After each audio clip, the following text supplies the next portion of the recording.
Game begin.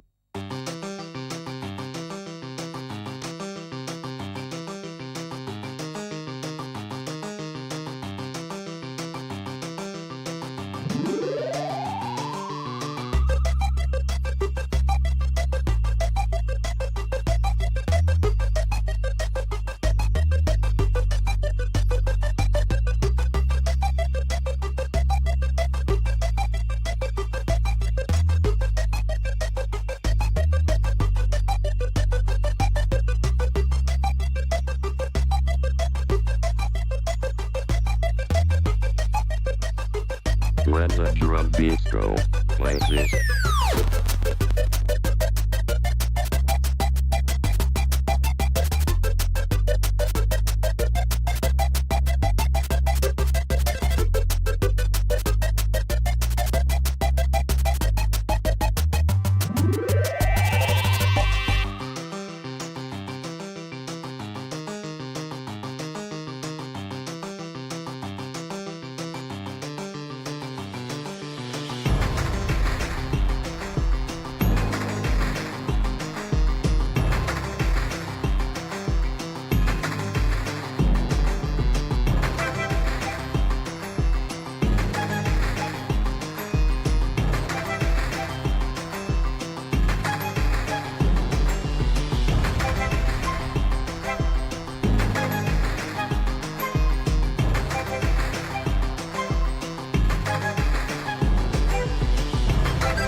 We're here to compete. We don't walk on and off the field. We hustle everything.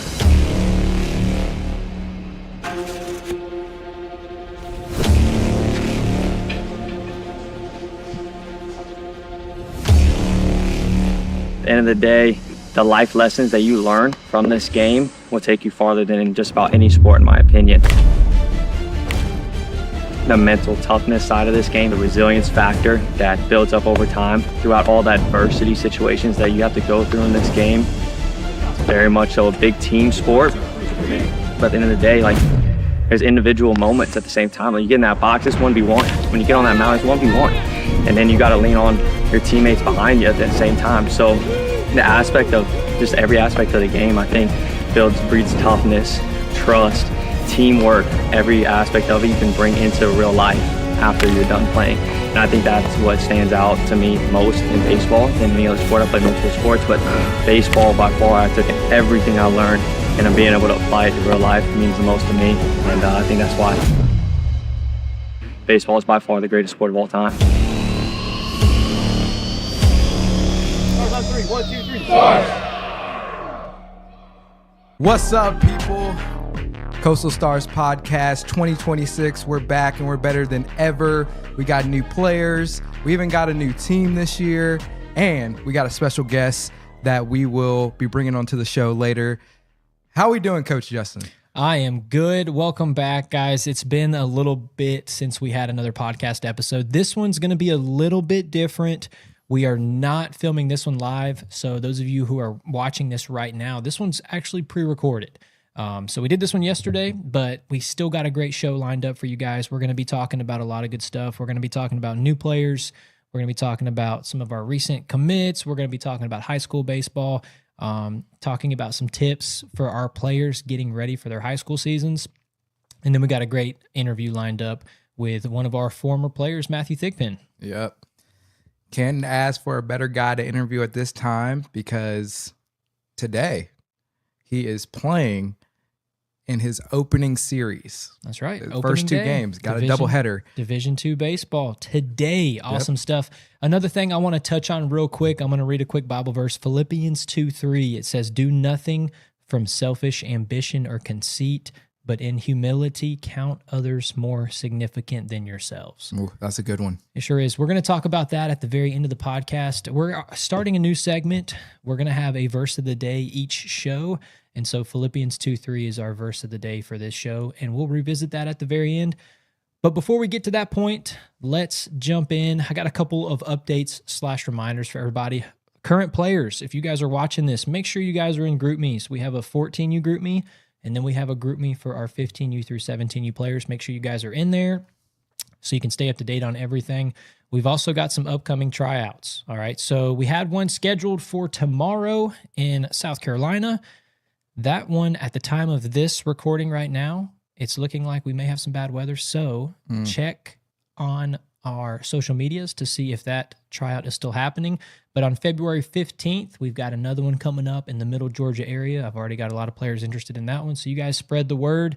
And if you guys are a former player or returning player and you have not registered yet, you might want to do that as soon as possible because our spots are filling very quickly. All right. Got those out of the way. Now, one other thing I want to remind everybody of, let's see, tomorrow on Saturday, a very important form is going out in GroupMe for all players.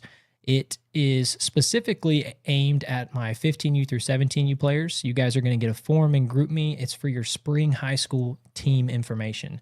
So we're looking to get your high school coach's contact. We're looking to get some information about your schedule just so we can follow you guys. One of the things we love doing, Coach Josh loves to do it, I know Coach Chase loves to do it as well, is we like to come to some of y'all's games, the high school spring games, so we can follow you guys, get some footage, put some media out there. So you guys make sure you fill out that form. But without further ado, I think there's also one other thing I want to add as well. We're trying to do this this podcasting thing a little more regularly. You know, it is quite a chore to put everything together.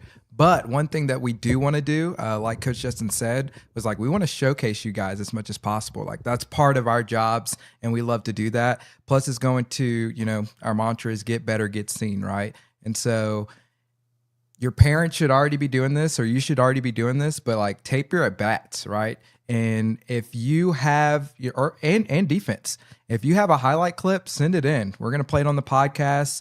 We're going to, you know, post it to X. And that gets a lot of attention to college coaches.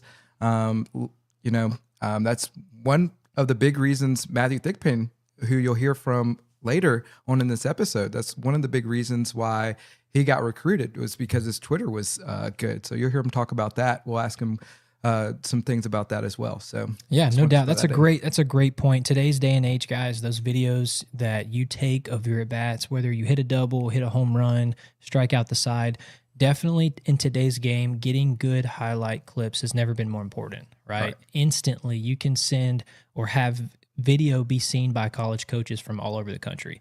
You know, if you present yourself professionally and in the right way and have your videos in the right places. Yeah. So that's a great point, Josh. I'm glad you said that. And speaking of someone who's committed, we've had some activity lately for a lot of our players. Oh, yeah. Just to name a few, and I'm going to be sending out a text to a lot of our uncommitted and committed 2026 guys here in the very near future.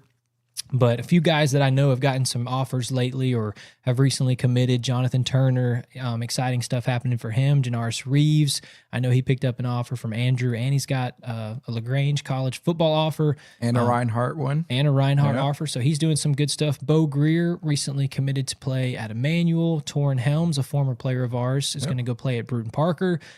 So a lot of guys doing some exciting things, and that's just a few names. I know we've got other guys who have some offers and who haven't made a decision yet and are still trying to get more offers. So some exciting stuff happening for those 2026 guys who are uncommitted. But wanted to shout out a few of those guys. Also, big note too, if you guys have any questions about, recruiting or just reaching out to coaches, we're always open. You can, DM us on or through the GroupMe app. If you have our numbers, you can always text us or call us. And then we also have the recruiting handbook, right? I know, generally we send that out like, the closer we get to the season. But if you reach out to us and say, hey, if you're new and you haven't had access to that, just reach out and ask for that, and we'll be glad to send it to you. Yeah, no doubt. We're here to help you guys kind of through that process. I went through it. He went through it. All of our other coaches went through it. We've had a lot of players recently go through it as well. It can be daunting. It can be intimidating in today's day and age, transfer portal, NIL stuff. So there's some stuff we can definitely help you guys through.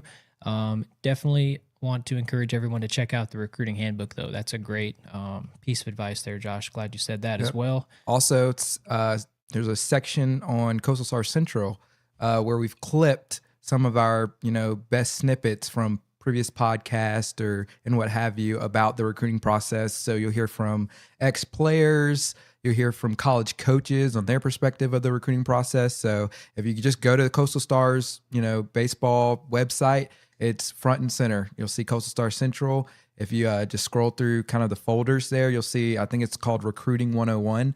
And there's some really good, information there as well. Yeah, no doubt. For anybody who doesn't know, Coastal Star Central is on our website, and that's just a one-stop shop for all the media, all the photos, all the stuff that our media team puts out, and like Coach Josh just said, a lot of the good podcast content as well.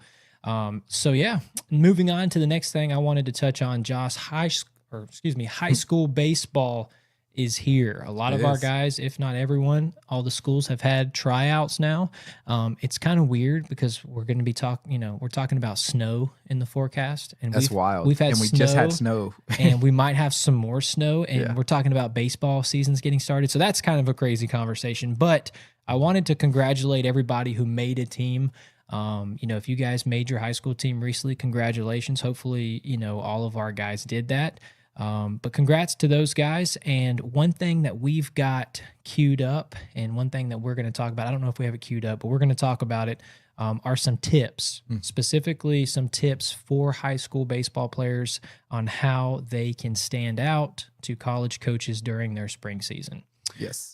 So that's one thing I wanted to talk about next. But before I do that, I got to talk about some new players, Josh. Yeah, we got a lot. I just looked at your list. I've been really busy, so I haven't been as active in at a lot of these tryouts. And I know we've had some abroad in South Carolina. So shout out to Coach Chase, who's been a real big part in getting a lot of those players. But yeah, the list is extensive. Yeah, no, we've got a ton of new guys, and that's super exciting. And one thing I'll always say on this show is I always forget people. So you guys take it easy, and I might not say your name. Doesn't mean we've forgotten about you. It just means that there's a ton of guys. But I've got a few guys I wanted to highlight for sure. I guess I'll throw out a few names from the 17U. I'll start up there and then kind of work my way down. Lemon Newsome, outfielder, 17U. Keegan Squires is an exciting catcher, infield pitcher guy, kind of a utility player. I'm talking too fast. Some 16U guys that I'm really excited about as well. J.J. Welch, left-handed hitting, tall middle infielder in the 16U age group. He's going to be a player to watch. Luke Shepard is another middle infielder, smaller kid, but very athletic. Cooper Toole, catcher, one of the Myrtle Beach kids, and Dylan Slaughter's another infielder that I'm excited to see what he can do on the field. And then if we move to the 15U group, you'll see a ton of new names here. Sean Murdoch, left-handed pitcher, first baseman. Marcus McClan, power hitting corner guy. Cameron Player is another big, strong outfield pitcher guy. Asher Bishop, William Walters, Peyton Rice, really good left-handed pitcher. I don't know do you know Peyton? Have you met him yet? He's a Perry kid. If he's been to a tryout, I've met him, but I don't remember that name. So I think he met with just me, but he's going to be a really good one. William Walters, another very talented middle infield guy. Cooper Evans, 95 exit velo recently at a PBR showcase. Pretty good stuff there for a ninth grader. So he's one I'm excited about. Brenton Blevins is another good utility player. Miles Norman and Kipton Wilson, two talented catchers we've got. And then another name you're going to want to remember is Tatum White. Tatum White is a corner infield pitcher. I'm excited that we recently got on board with us. He's also a football player at Heard County. Okay. And he already has a football offer from the University of Georgia. And I think Liberty. There's some other ones. Yeah, he's listed as 6'7", 280. 6'7"? Defensive end, and he's also a switch hitter. So really excited about Tatum. I'm glad he's still playing baseball. Riley Hogan, Alex Henson, Jaden Fogle, Mason Anderson, Troy Culp. That's just some of the 15U guys. And then our 14U guys, as everybody or most everybody probably knows, is the 14U. That's our youngest age group, right? Mm-hmm. So all these guys, for the most part, are new.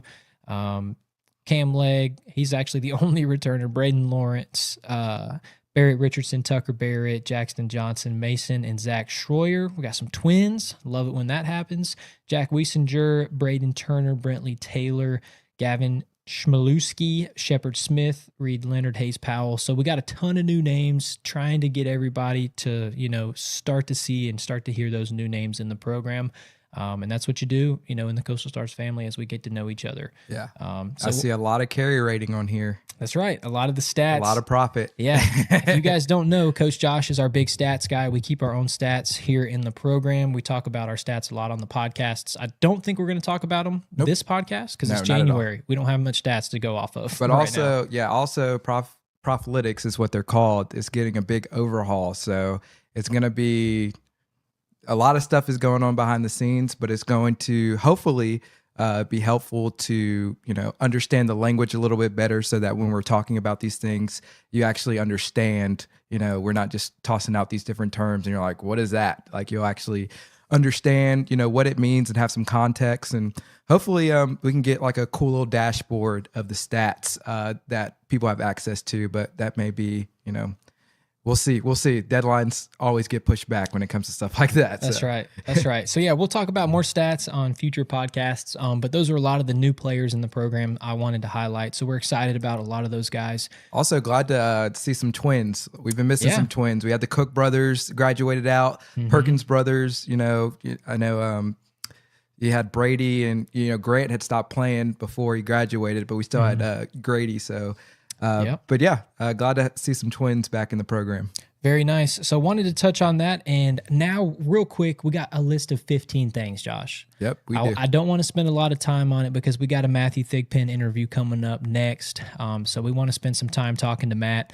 But let's flip over. I don't know. Can you cue it up, Josh? So I don't have it queued up, but what I will do is as we talk about them, I can just overlay. I'll put an overlay on the screen. So Perfect. All right. So hopefully you guys will see this on the screen. And if not, you can just listen.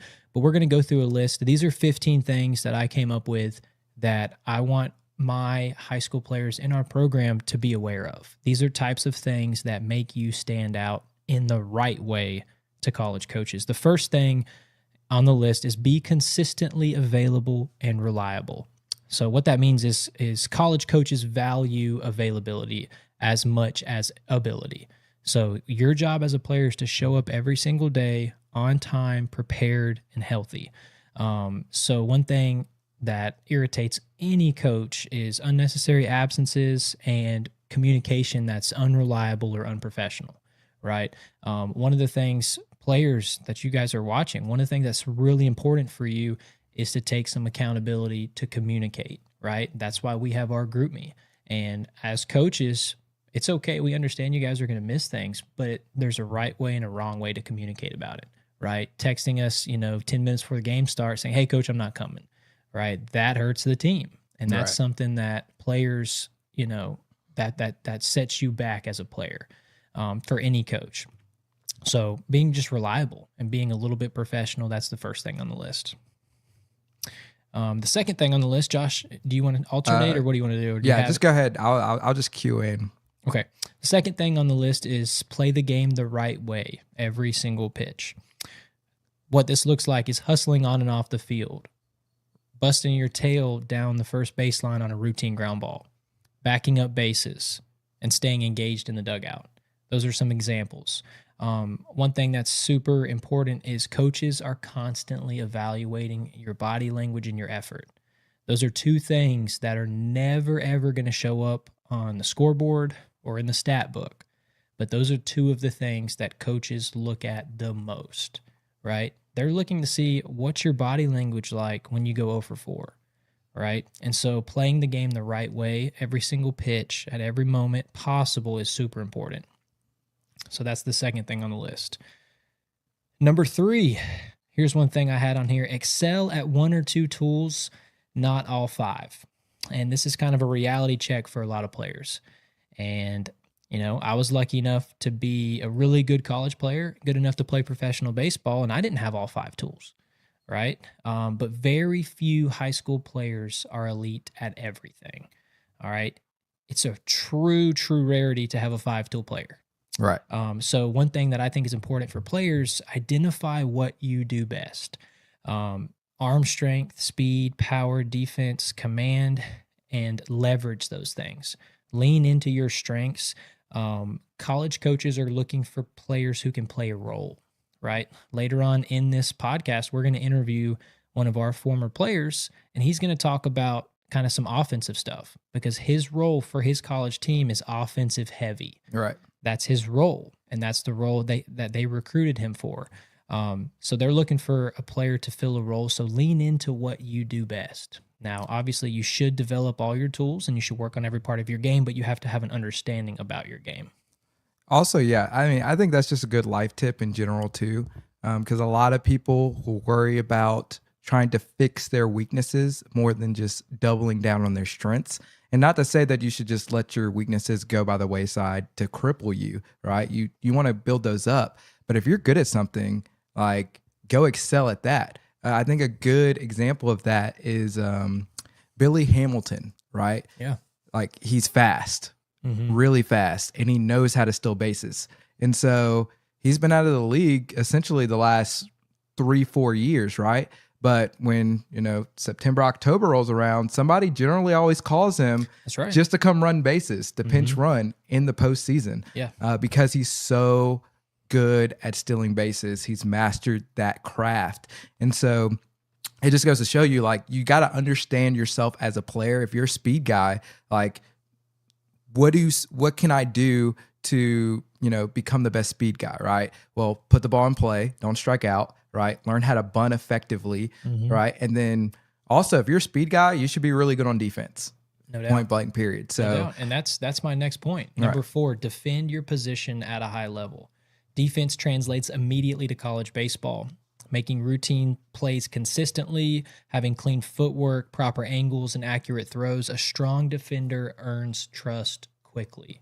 right. And that's super important. And I think later on, we're going to hear a story from you about a guy who was in the lineup, not for his offense, but for his defense. Right. And eventually, due to some confidence, he eventually elevated his offense to his defense, And got drafted. Yeah.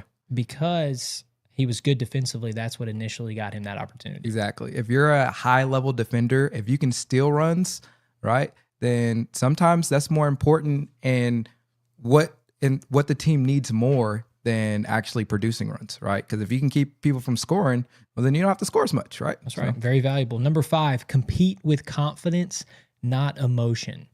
This is a big one. We're going to talk about this later on in our interview as well, but college coaches want competitors who can control their emotion and stay poised.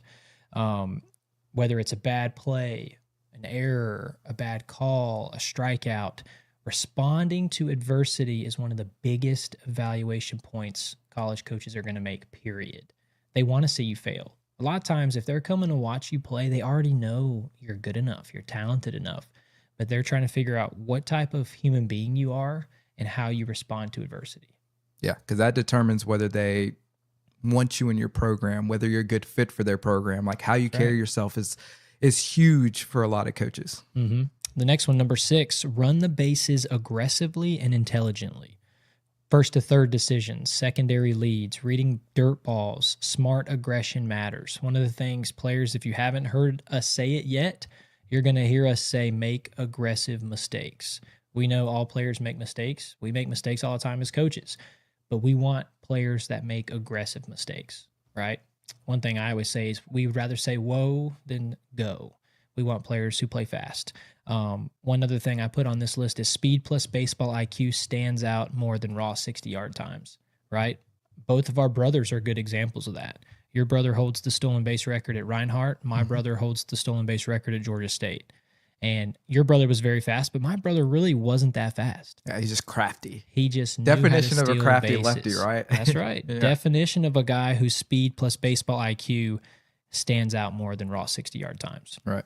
Number 7, show coachability at all times. Listen, adjust, and apply instruction quickly. Man, I can't tell you how far a player could get on just coachability. Oh, yeah, 100%. When a coach gives you feedback, do you look him in the eyes? Do you say, yes, sir, and you instantly go and try to apply it? Or are you hard-headed? Do you not listen? Do you not focus? Do you not actually believe the coach is trying to help? Things like that, right? Yeah. And it's really interesting too, because the guys who were the embodiment of the people who are hard-headed and, just kind of like didn't really jive with the coaches. They were always like, "Oh, coach doesn't like me and he has favorites." And it's like, no, coach just is going to favor the people that listen to him, that are coachable, that can fit into the system, because those are the guys that are really going to buy in to help the team be successful and win. No doubt. So you got to be coachable. I don't know if we've talked about it on the podcast, but I have another list of how to be a coach's favorite, because all coaches have favorites. Now, that's a good podcast. I've made that list. I have that list as well. How to be a coach's favorite. And being coachable is high on that list. They're looking for guys they believe they can develop. Right. And that's just what it's about. Number 8, be a great teammate and a dugout presence. Encourage your teammates, celebrate others' success, and lead vocally when appropriate. That's a big one, when appropriate. Coaches notice leadership traits even from underclassmen. I think that's an important note there. Yeah. So that's a good one. That's how some underclassmen get on the field. True. I'll tell you what, like my freshman year, I wasn't really supposed to be in the mix, and I ended up starting opening day just because they were like, "Hey, we don't really know who's going to fill this role playing outfield / DH." And so they were like, "He's been killing it. He gets after it, hustles in between the lines." And so I got to start opening day my freshman year, and I was not expecting it, right? And so I was a little overwhelmed by the moment and immediately got yanked out after our doubleheader.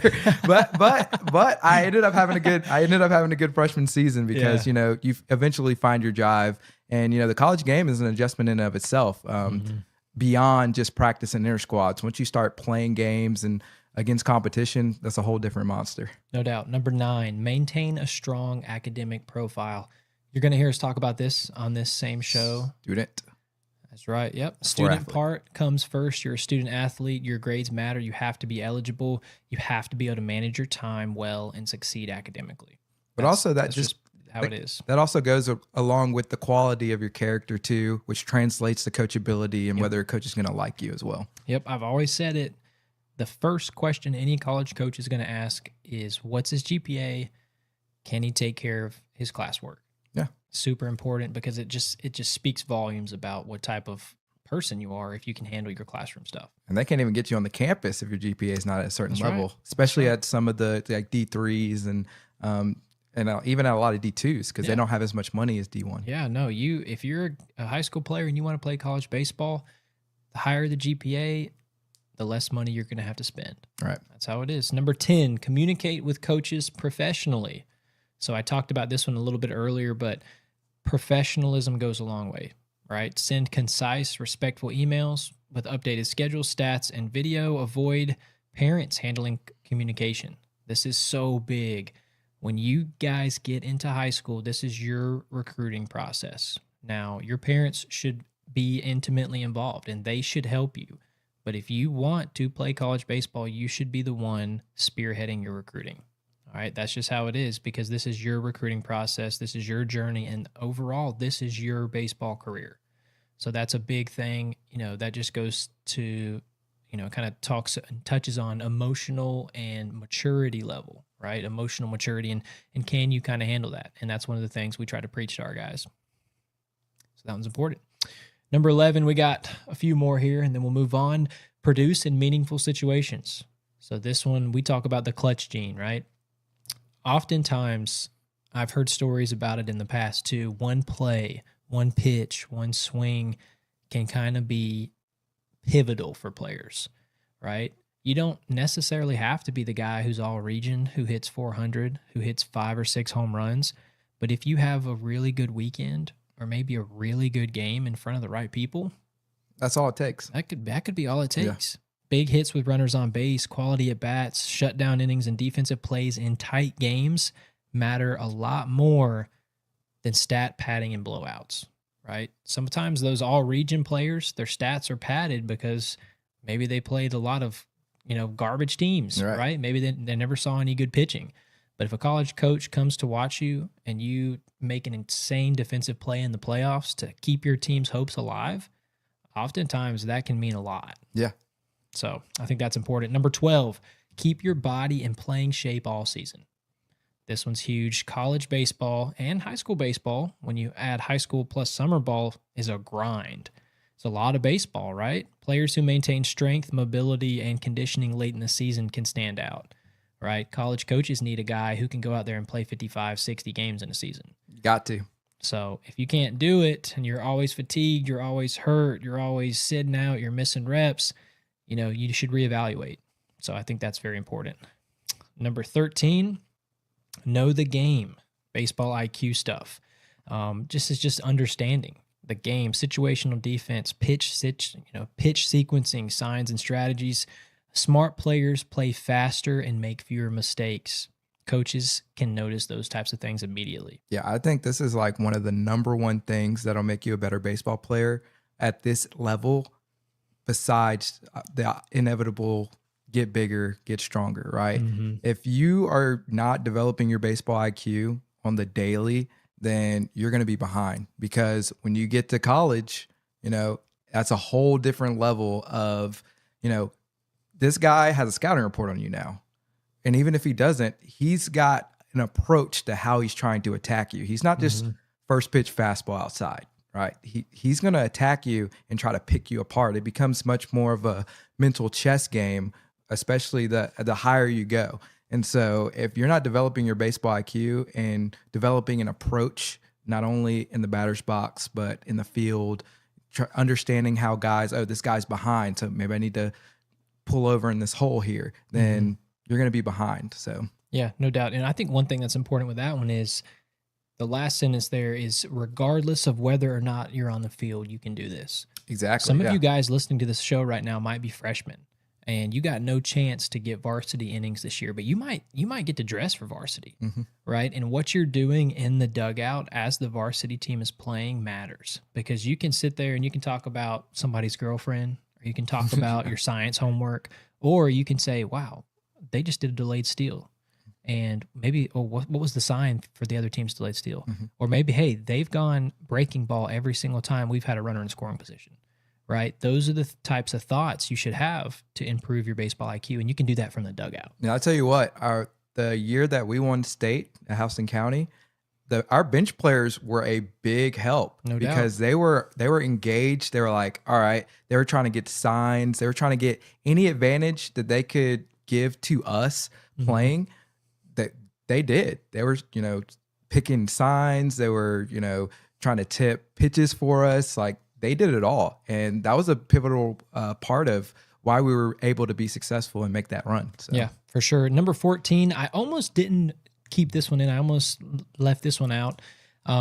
Let your coaches advocate for you. And the reason I almost left this one out is because not everybody has this, right? There's a lot of players who go to a high school and maybe their baseball coach might not be the best, right? And some coaches might not advocate for players hardly at all when it comes to like college recruiting. They might, play players for other reasons, or maybe, they just do everything they can to win, or maybe there's other politics involved. Unfortunately, that's just the reality. Right. Everybody's in a different spot. Everybody's got a different coach. But regardless of who your coach is, you should try to have honest conversations with your high school and summer coaches, right? We're always here. We always tell our players, hey, you can come talk to us about anything. Right. If you have questions, come to us, right? This is your baseball career once again. But the credibility of a coach and the relationships that you develop with not only your high school coach, but with us as well, it can oftentimes open doors, right? And when college coaches ask me, hey, like, who do you have uncommitted? I need a pitcher. It's almost August. It's almost time for us to enroll, and I just lost 2 or 3 pitchers. Who do you have, right? The kids that I have developed those relationships with come to mind first. Right. So that's super important, but let your coaches advocate for you, and don't be afraid to have conversations. That's part of maturing. That's part of growing up. You have to have conversations with your coaches, and you have to learn through those conversations. Yeah, good question to ask. What can I do better?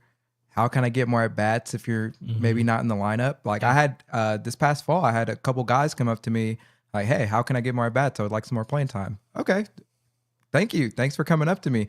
As coaches, like we're trying to juggle and balance playing time and everything. And so when that player takes initiative, now you're at the top of my mind. And so if I see, like his swing is getting good, he's being more attentive. Okay, well, I'm gonna keep him in the lineup, And so, developing those relationships is probably, on your list of how to become a coach's favorite. No doubt. Right. Will take you far and get you more playing time inevitably. So yeah, for sure. Last one, be the same player every single day. Consistency is king. Coaches trust players who show the same approach, energy, and competitiveness every game, home or away, good day or bad. And I think this is one thing you'll hear us talk about with Matthew here in a few minutes, is this idea of kind of being the same guy every day, not letting negative things or negative games or negative days snowball. And in this game in baseball, you have to have an extremely short memory. You can't let your last at bat or your last series dictate how you perform mentally or where your confidence is at moving forward. So they're looking for the same guy, a player who can be the same guy every single day, be consistent. And I'll read this final thought I have right here. College coaches recruit habits, competitiveness, and projection just as much as tools. Players who control what they can. That's if I could summarize everything, it's players that can control well what they can control. Their effort, their attitude, their preparation, and consistency, those things give you the best chance to be recruited. All right. And on top of that, be a recruitable player, right? Yeah. You still have to have some sort of tool that makes you valuable to a college coach that helps you play a role to help a team win. Yeah. So double down on your strengths once again. Yep. That's the list. I hope you guys can learn from that. Hopefully it was queued up on the screen. If not, thank you guys for listening. And now, without further ado, we're going to pull in Matthew Thigpen. Check out this interview, guys.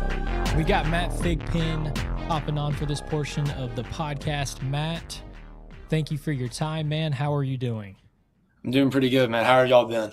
We're doing great, man. Great. Thanks for hopping on with us. We'll give Matt's quick introduction here before we dive into a little bit of a Q&A session. As you guys already know, this podcast was pre-recorded, so we can't ask Matt questions live, but we've already got a lot of great questions for him. But Matt played for us back in 2022, West Lawrence High School out of Dublin, Georgia. Matt played football as well. I have in my notes, 2023 first team All-State utility player, first team All-Region, two-time school RBI record holder, 2022 first team All-State honorable mention, and first team All-Region single season RBI record holder. I remember Matt playing with us, hitting a lot of balls hard at Lake Point. I went back, Matt, and I actually looked at some of the videos that we had on Twitter. They're fun to go back and watch. I saw you on a light the other day or something. Did it? Did you? That was me going back and checking them. Yeah, and I got like a little like. It was like Coast Stars. There you go. I was going back. I meant to try to clip some of them to play on this podcast, but that's just a lot of hard work that I just didn't have time to do this week. But Don't worry, I clipped this home run video. Do you have it on here? Yeah, I got it. Oh, never mind, Matt. It's queued up. We got something queued up. Let's go. Josh is all over it. He also, speaking of hitting balls hard, he won our 2022 home run derby. That was at Mercer, right, Matt? Yeah, it was at Mercer. Nice. Yeah, I remember that one. That was a fun one. He's currently a sophomore at Augusta University. We've talked a little bit with Matt about, his time in college, but had 26 starts, played in 32 games last year as a freshman. He hit 2 home runs, and he's looking to be an impact player for the Jaguars this year, and they've got opening day tomorrow. Or I guess today. It was tonight. Yeah, no, but he played now earlier today. Yeah. Because this podcast, we're filming it the day before opening day. It's going live tomorrow night, so hopefully. So you just went 4 for 4, right? Yeah, absolutely. Oh yeah, 4 homers. Yeah. Yeah, he 4 homers. he's about to 4 hit grand 4 slams actually. Yeah, he's hitting 4 homers. That's crazy. Yeah, congrats on the 4 homers today. Hopefully, fingers crossed. They're opening up with St. Leo tomorrow, I should say this morning in Augusta. So good luck to you guys there. Matt, just give us a little bit. What do you remember about playing with us? And tell me how did you end up playing with us? Do you remember? I want to say it was like my sophomore year of summer, so I was going to be a junior, or maybe it was my freshman year. Y'all followed me on Twitter. I hit a bomb at Lake Point, and I think like y'all might have been playing against y'all. And somebody like mentioned it. I think it might have been like Ethan Moore, if y'all remember him, Yeah. Oh yeah, yeah. or Zach, Uh-huh. Zach Wall, or Yeah, somebody like Zach that. Wall, And yeah. so I think either I reached out to y'all or y'all reached out to me, vice versa, one of the two. And I remember going up to, it was y'all at DBAT at the time. I don't know if y'all still are. Yeah. And we had a little tryout. Nice. And then got on board with us, played really well. Nice. All that good stuff. What do you remember most about kind of the early days playing with us? Like, you got any memories that kind of stick out? The biggest one is when y'all mic me up at Lake Point. Yeah. And Nice. I found someone's molar at third base. Yeah, you're the I think the one and only person that will ever do that for. Yeah, we probably had But, I mean, it was cool. It was a good experience, but it's just never to be done again. Yeah, yeah, we've probably done a lot of censoring. Yeah, we Yeah. did some mic'd up content in the past. We'll do some more eventually. Yeah. But we do have to be selective because there's a lot of silly stuff that Plus, gets like, said. everybody wants to do it, and it's like, who do we give it to? And then, so yeah, there's a whole big thing. Nice. What about like on the field? I've already talked a little bit about some home runs you hit at Lake Point. I remember as I was going back and looking at some of the videos, you pitched really well at Lake Point too. Like there were some big strikeouts, big games you guys had. I think it was in a fall season. But do you have any moments like from on the field, performance wise, or games that you remember that I have one I remember really well. We were I think it was a Sunday morning game, so we'd been playing like all weekend, and your brother was my coach at the time. I want to say, your younger one, Coach Cam, yeah. Yeah, Cam. And we were playing. I was pitching in this game, and the other team's super chirpy. And I chirped back. I was bad about it back then. So I was pitching. I was getting a little animated. And I came up with the bat. I think I hit like a 2-run or like a 3-run, like no doubter. I pimped it really bad, jawed off at the pitcher, and then the next inning I caught a double calf cramp at third. And I had to get like carried off the field because I couldn't walk.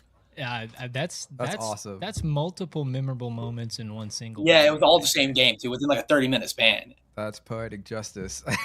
Love it. Yeah, you pimp a homer and then go off with a double cap. Immediately, I'm talking a cramp like that. It was like a ground ball got hit to me, and I just like collapsed on the ground. Wow. Interesting stuff there. Awesome. Very good. We're going to transition to talking about some college baseball stuff. So we already said you're a infielder / catcher at Augusta, also doing some like DH stuff. They like you offensively. Talk a little bit about the day-to-day life of a college athlete and what is that like and how is it different than what you expected going into it? It's a full-time job. Like that's the easiest way to describe it. Like Mondays, Tuesdays, Thursdays, Fridays, I'm up at 7 a.m. I have weights at 8. I go to weights and then I'm at class. I have a weird schedule because I'm like a year ahead. So I'll have like 2 classes in the morning. Then I'll have a class from like 1 to 3. And then some days I have a class like 5:30. And so like I'm having to balance in between like bullpens of these hours, like showing up at practice like early because I have class, showing up later because I have class. It's just like it's a lot. Yeah. And, no I'm lagging. doubt. Yeah, no doubt. There's I remember when I was in college, the hours you have to put in, right? The NCAA does limit the amount of hours. Like, I think it's in season like 46, 50. Mm-hmm. Yeah, but there's which is a full-time job. Yeah, no, you're putting in full-time job hours. So for those, our younger players that are watching, I mean, he just said Monday, Tuesday, Thursday, Friday, he's waking up early, he's got weights, and then he's got 3 or 4 hours of classes, and then it sounds like sometimes you're doing bullpens, baseball practice, and then you have to go back to class after, right? Yeah, today, for example, everyone else got to the field at 3 for practice. I had bullpens at 1:15, so I was from 1:15 to about 6:10. I was at the field the entire time, nonstop doing stuff. Yep. We always tell our guys you're a student athlete, and to be an athlete, you got to take care of the student part first. Academics are really important. Absolutely. What's been the biggest difference in competition or preparation between high school and college baseball for you? I'll be honest, high school was really easy. It was like I was a man amongst little boys. And then I get to college and like I'm facing a 6'7" lefty throwing 99, and it's like the biggest culture shock. Because like you're like, okay, he probably only throws a fastball. No, he has a 4-pitch mix and he's getting drafted. So It was just like you went from like seeing 83, 84, maybe a random 88 arm, and you're like, okay, this guy's good, into almost seeing 100. Oh yeah, no, the pool gets smaller, right? And you go from being the 18-year-old senior, biggest guy, the strongest guy, and all of a sudden now you're 19 playing against 22-year-olds, and Yeah. And you're the My smallest guy. my freshman year, they still had like the 6th and 7th years. Like I remember, like we had a 25-year-old. Like, our game one guy was 25. That's wild. Like I was Yeah. 18 playing against people almost 30. Yeah, it's like 7-year gap difference. Yeah. They've already gone It was through insane. training for college for 6 years. They got their routine down. They know how to eat. They know how to prep. And you're like, I'll try to compete, I guess. And that's you're trying to figure out where the meal hall is. right. Yeah. Which is, I mean, Yeah. I know that's been, impacted a lot of sports. It's like not only the transfer portal, but, the COVID year or two that like really bottlenecked. And so you got a lot of older people that you got to compete against. If you were JUCO at that time, you could get 4 years. Right. Which is, it's crazy to think about. That's why some guys are, still eligible at almost 30 years old. How has that like impacted? I know you said you play with a couple 25-year-olds, but how has that impacted you as far as the competition that you play? Because like, you're prepping for a guy and you're like, yeah, this guy, you just said he's like, throwing 90, 4-pitch mix, draft prospect, but this guy is significantly older. What is that? How do you deal with that psychologically? Because sometimes like, you have in your head is like, oh, this guy's, in another league because he's, so much older, he's bigger, he's stronger. It's kind of one of those things. The way I looked at it was like, I like to tell myself like he's probably got wear and tear on him. Like, I'm still like fresh, but also like they know ball. Like they're veterans. I mean, they're doing things, thinking of things that you're not even like fathoming. It's just like their baseball IQ is so much higher. It really makes you have to like hunker down and like fight. Mm-hmm. Yeah. I think another thing too is I remember when I got to college and I got reps and I got experience quick too. And you have to learn very quickly how to adjust and how to compete against those older guys who have more experience than you. But I feel like you have to get better at failure because in high school ball, if you had an 0 for 3 game, an 0 for 4 game, like that could impact you, right? And then that could easily turn into a slump. But in college, like you have to find ways to deal with failure because I mean, like tomorrow, for example, or your weekend, you go Friday, Saturday, Sunday, you might play 4 games if you have a doubleheader. Yeah. And you've got to learn to just flush the last game. If it was an 0 for 3 day, doesn't matter. You got more baseball coming, right? Yeah. And so I think learning how to deal with failure and not letting it compound is one of those things that is so much more important. Also, you can't let it snowball effect. Oh yeah, absolutely. Also, one big thing that was a big adjustment for me is just the sheer amount of games. So like you mentioned the hours that you have to put in, but you don't realize how much 50 games, puts on your body until like you're at game 20 and you're like, oh, like we're like only maybe a third of the way through this thing. Mm-hmm. So talk about that adjustment, because that was one thing personally that was really big for me. Yeah, it's one of those things like Justin just said, like in high school you go over 3 and you're like, oh no, like this is the end of the world. You don't have time in college to like sulk on that. Like you're playing so many games so quickly, your body's always hurting. Like you have to recover when you can. You cannot like harp on it. Because, like, you bat 250 here with, like, 6 home runs, you're really good. You did it in high school, you're really bad. Right, yeah. You're really bad, you're batting 250 in high school. Yeah, the stats definitely reset, and it could be humbling for sure. Speaking of hitting, what do you think for you, Matt, what's been the most challenging part about hitting at the college level? You talked about the 6-foot lefty or the 6'7" lefty who throws gas. Do you think it's just the sheer stuff pitchers have is that much better, or do you think it's more than that? It's really mental for me because, like, I mean, even if guys throwing super hard, like you can catch up to it, you can time them, all this stuff. My problem has always been, and I still have it now, is I'm a pretty big, strong guy, and so I try to overcompensate velo with muscle, and so I'll just completely obliterate my swing by trying to force myself to catch up to things instead of just being smooth and under control. Mm-hmm. Yeah, I've always heard, and I've always, tried to instill this in hitters, and thankfully, I guess in a way, I was blessed because I wasn't as strong as you, and so I didn't have that extra super strength that I tried to unlock to match a pitcher's strength, right? Yeah. But a lot of times, I'll tell my guys, dude, the pitcher's going to supply the power, right? Yeah. You just got to be smooth, quick, and put the barrel where it needs to be, and backspin takes the baseball along with it. It does. Yeah. It comes in at 95. It's going back out at 95 plus. I've seen some balls get poked out that should never leave the ballpark, but it's coming in so hot and they just got barrel on it. Yep. That's right. Yep. That's right. Keep that in mind next time you try to start muscling up in the box. All right. Yeah, those four home runs you hit today. Just remember that. Just remember that approach. Just I will. Smooth approach every single time. Smooth as fast. Smooth as fast. Exactly. Nice. That kind of talks about the next question I was going to ask you, Matt. We're going to talk about like some more mindset type questions. We've talked about some hitting stuff. What other parts of your game are you working on the most right now? Confidence, for sure. And like in high school and when I played with y'all in summer ball, I mean, I thought I was the best player on the field, and I would try to act that way.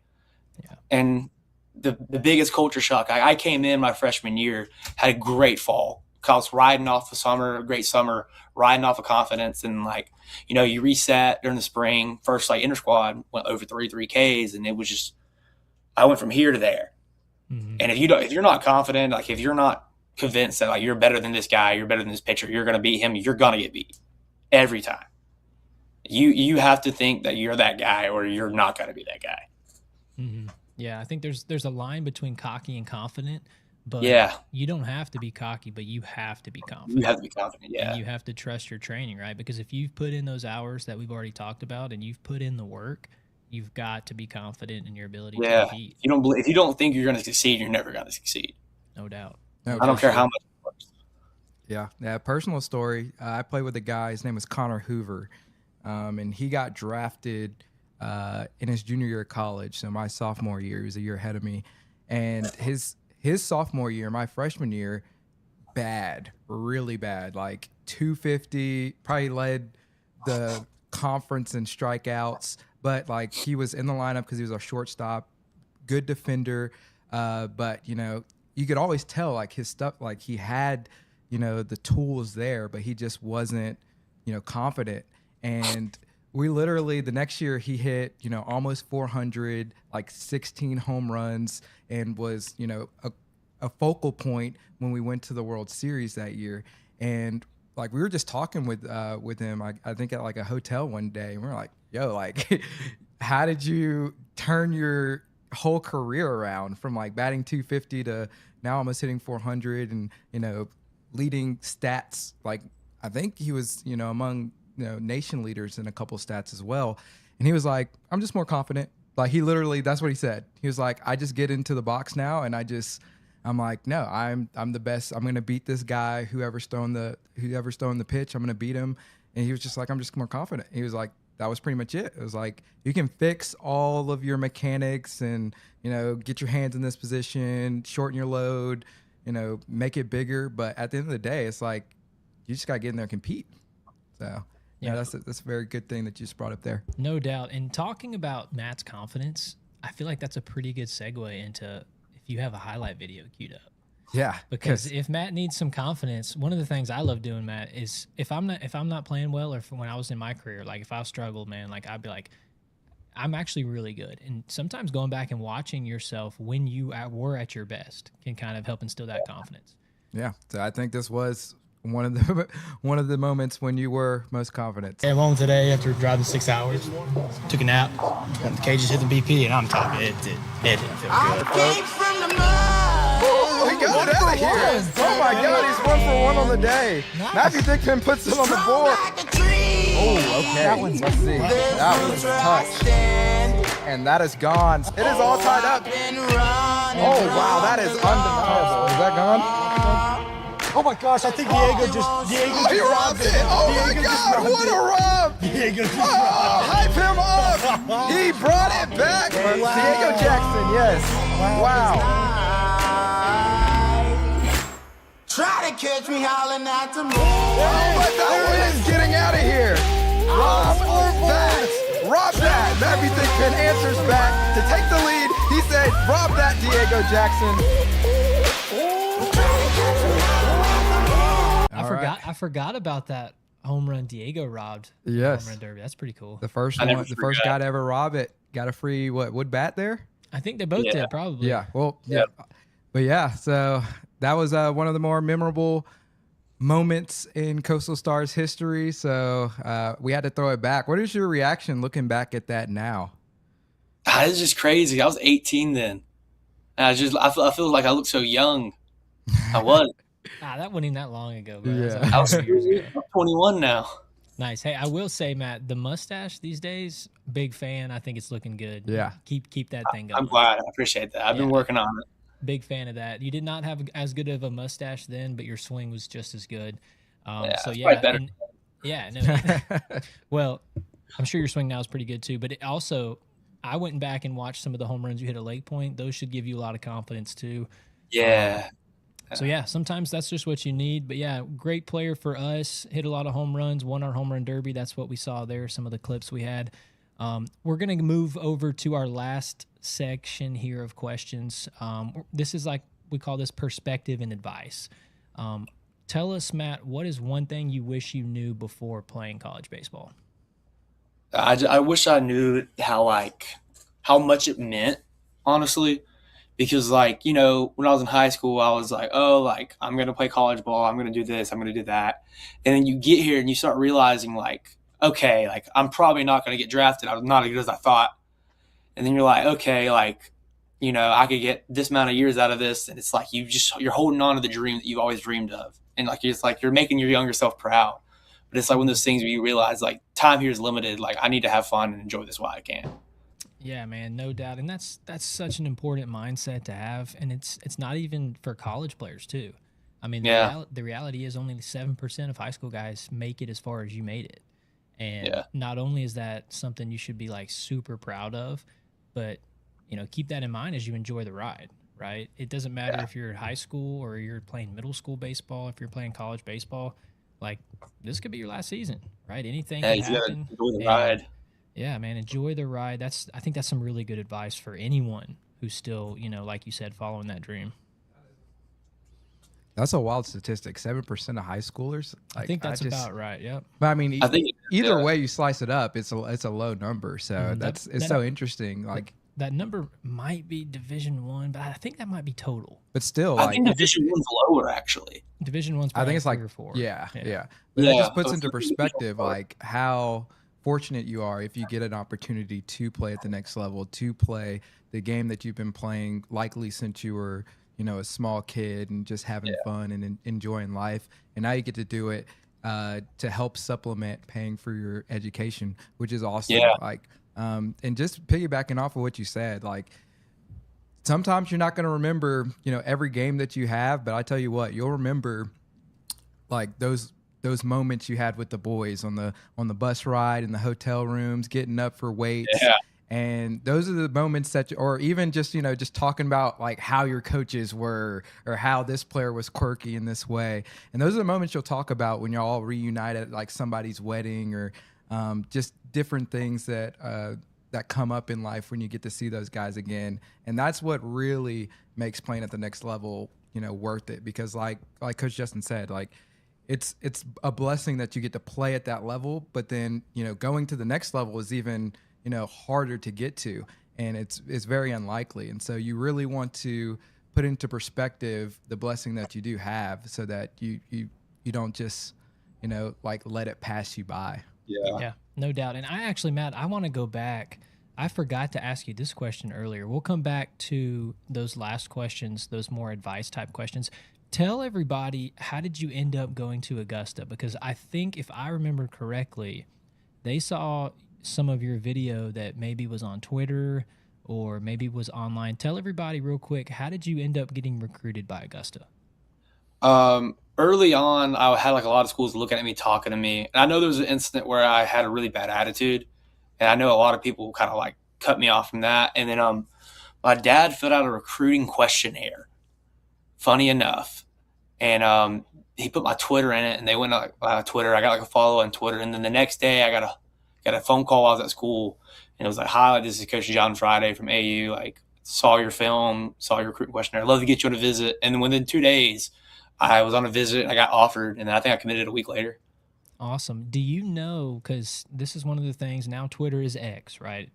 Yeah. Thanks to Elon, he bought it out. But now on Yeah. X, that's one of the things we still talk about, and I try to coach our guys on, like how to set up your profile, how to have your best video pinned at the top, how to have your contact information there on your profile.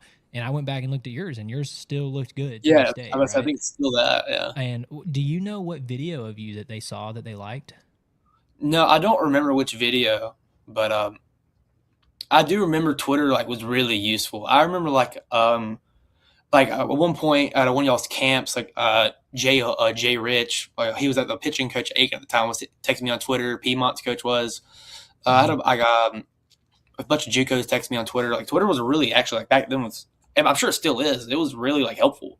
Yeah, no, it It was definitely a really still easy is. way to get stuff out there. Yeah. Yeah, no, I think you're a great example of the impact it can have, right? When you Yeah. get those good videos, like when you play at Lake Point and we're able to clip it, or you go in there and clip your doubles or your home runs or your 3 strikeout, inning that you have and put it out there, like college coaches see it, right? And I think that's a great example of that. Very cool. No, that's really good to hear, because at our, most recent scout day this past fall, that was, something a lot of the several coaches, emphasized was making sure that the Twitter and the profile was, it looked good. And they also said that they were engaging with people on Twitter a lot, right? Yeah. Because really common. in the past, especially when we grew up, it was the big deal was oh, I'm texting a coach, right? But now with the advent of social media and that becoming popular, it's easier to reach out to people, via X or Twitter. I'll call it Twitter till the day I die,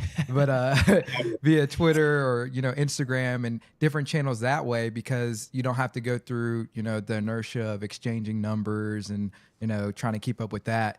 And so it's really good to hear that that was a big step for you, because I think a lot of these younger guys that are watching this are gonna, can take heed of that and say, okay, let me get my stuff together and let me make sure, because it's a big deal now. Yeah, Yeah, it is. for sure. And one thing too, I'll tell our players that are watching, you still have to be a recruitable player, right? Right. Yeah. If you throw 64 or if your exit velo is 79, it's, you don't need a good highlight video, because Yeah. you need to figure out some tools. Get right? better, Yeah. get bigger, get stronger. Yeah, get bigger, get stronger, have bat speed like Matt did, have the ability to throw hard and hit the ball really hard, and then those highlight videos will come. Yeah. So you still have to make sure you have recruitable skill sets. Yeah. right? Hey, Matt, or just bouncing off of that, what are some things, or maybe even one thing that could have made you more recruitable now that you have this hindsight perspective? It's a good Attitude. Okay. Yeah. Good attitude. I was a little bit of a hothead. I ran my mouth a little bit.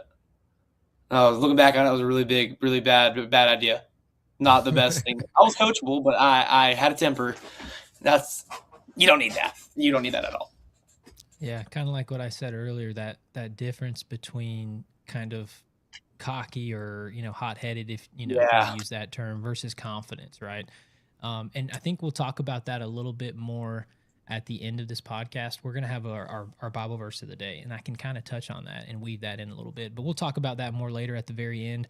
I kind of hit that next question I had for you, Matt. What advice would you give to younger players, especially hitters trying to follow in your footsteps? I would say trust the process. You can have the best swing of your life and still get out. Don't let that deter you. I mean, there's been so many times where I'll hit the ball perfect, and I mean, I've even been robbed in scenarios, and it's just what else can I do? What else? You think I need to change this, I need to change that, but in reality, you need to just keep doing what you're doing, because eventually it's gonna fall. You're gonna find grass eventually. Yeah. It's So just you like keep your putting home your run A video. swing. Yeah, if you keep putting your A swing on a ball every time, eventually something's gonna work out in your favor. Yeah. Diego robs you, and you just come back and you hit a couple more and win the home run derby. Yeah, Yeah. no doubt. And one thing I've said before and I'll say again is you can't focus on the results oftentimes if you can't control them, right? Yeah, you can't chase the success. Right. Yeah, you can't focus on what things you can't control. What you can control is, did you swing at a good pitch, right? Yeah. Were you on time? And did you get the barrel there? And if you check those 3 boxes, you're in a good spot, and you got to focus on the process and not the results. Very good. And Josh, you want to ask him our last question? Yeah. So what's next for you, man? On the field and beyond. Like, what's this? What is Matthew Thigpen evolving into? I want to go into insurance and real estate. Be a little salesman. Okay, that went right. Yeah. Okay, let's go. All right, so tell us about that interest. Well, like it started like I've always been really good at talking to people. Yeah. And like I've always been able to convince people to do things that they probably shouldn't buy or do. And I had a friend in high school who their mom ran an insurance firm. She was like, "I think you'd be great at this. Like, I think you'd be really good at this." And so, you know, of course, I was trying to like go to any school I could. So I was like, I'm going to major in business because you can get it anywhere. Right. And then I started taking classes, like sales classes and stuff. I was like, this is like, I'm really good at this. Like, I'm really good at convincing people to do things. And so I was like, what better way to do this than to convince people to buy stuff? It's a natural born salesman there. There you go. So, hey, in a few years, if you guys are looking for health insurance or some life insurance, you guys hit Matthew Thigpen up. You guys reach out to Matthew. He'll have his own agency here in a few years. I want to see you on a farmer's commercial in front of like the little lake. Hero? In front I of can the do little that. lake. There you go. Very cool. Well, Matt, man, hey, thanks for your time, man. Awesome interview. We appreciate it. And, you know, we'll be cheering for you guys. Y'all have opening day tomorrow, but by the time people are watching this video, you'll have already played 2 games. Hopefully you were in the lineup and you hit those 4 grand slams we talked about. So good luck really to you this season. Good luck to Augusta University. I'll be reaching out to Coach Friday. I know we've had him at some of our scout days over the past few years, so we'll see if we can get some more of the staff there. But yeah, Matt, do you want to say anything as we depart? I'm just, you know, I hope the program's going good for y'all. And y'all did a lot for me, so I'm really thankful for y'all. So, absolutely, man. Absolutely. It's great talking with you, and best of luck to you this year. Thank you. Matthew Thigpen, everybody. And we're back. And we're back. Hope you guys enjoyed that interview. Shout out to Matt. Hopefully he balls out this year for the Augusta Jags. We're going to touch back on our verse of the day before we wrap this thing out. I'm going to read it once again. Philippians 2:3. Do nothing from selfish ambition or conceit, but in humility count others more significant than yourselves. All right. And so let me tell you what I was thinking for this one, Josh. Okay. Recently, I talked to one of our players who has to have season-ending surgery. Messed up his UCL, got to have Tommy John, if not partial reconstructive surgery of his elbow. Wow. And I was thinking about that. And one of the things that I told him, I'll tell him, it was nuts. Michael Knutson is not going to be playing with us this summer because he's not playing baseball, period. Oh, wow. Because he's got to have surgery. But one of the things I told him this week was you can still contribute. You can still help your team win, and you can still lift up those guys around you. Right. And that's what I tried to tell him. And this verse kind of comes to mind when I think about that theme. It says, do nothing from selfish ambition or conceit, but in humility count others more significant than yourselves. If I was nuts, it would be very easy to just kind of check out. Right. Right. Maybe sit in the back of the dugout, maybe, not even come to the games, maybe find something else to do. But if you're like a really good teammate and you care about other guys around you at your school and in your program, I think you're going to find ways to lift them up. Right. Right. You're going to find ways to still be, a contributor to the team. And so that's kind of where that was. And as I broke this down, one of the things I wrote down was team first leadership. Team first leadership. So selfish ambition isn't just obvious selfishness. It's the mindset having, how does this help me? Right? Or how can I help myself? But Paul wrote Philippians to the church in Philippi, and he was writing to a healthy, growing church. But the reason he writes in this portion here is because he knows the negative impact that selfishness can have, how it can tear apart a church and it can tear apart a congregation. But we have this example through Christ of humility, And, obviously we should all hopefully know the golden rule, treating others how you ought to be treated or how you want to be treated. But I think it also can apply to the game of baseball. Absolutely. And so Paul flips this thinking upside down a little bit. And he says that real leadership doesn't ask, how can I help myself? But instead, how can I help others? And in the context of baseball, how does this help the team? No, absolutely. And the verse that came to mind that I quote often is John 15. It's verse 13, but I'll read 12 and 13 really quick. It says, Jesus is speaking. He says, "This is my commandment, that you love one another as I have loved you. And greater love has no one than this, that someone laid down his life for his friends." And obviously, we know that Jesus would lay down his life for us. And that just goes to show you that at the heart of the gospel and Jesus' greatest, one of his commandments is like, hey, service to people is what gives life, right? Because when you put down your life, it feels like death because it's counterintuitive to our selfish nature. Mm-hmm. But in reality, what, the pattern of Christ shows us is that even though there is death, there's always this resurrection of a life, which is, displayed on the cross in a sense.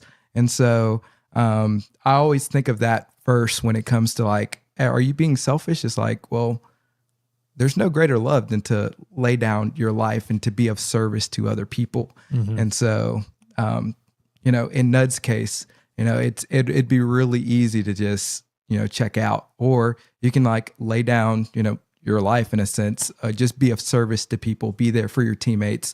And that'll instill a sense of purpose in you where before you felt, oh man, like there's no reason in being here. But now you've found purpose and like, oh, I'm picking signs, I'm helping my guy. Mm-hmm. And you could be like, just from your little bit of service, you could help a guy who was maybe struggling or had a bad season last year.